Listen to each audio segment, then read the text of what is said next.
أنا اسمي ليلان نعطار، تخرجت من الجامعة الأمريكية في 2013 باختصاص IT وماينر بالبزنس.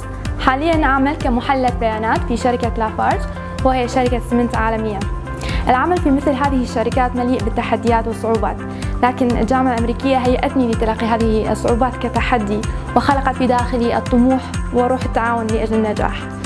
في الجامعة الأمريكية شاركت في مختلف النشاطات، منها نادي التمثيل، كرة السلم، الأعمال التطوعية، لكن أجمل لحظة في حياتي هو يوم التخرج، فكان شعور بالنجاح والإنجاز، وكنت في انتظار هذه اللحظة حتى أدخل الحياة العملية وأطبق ما تعلمته بالجامعة وأكون عضو فعال.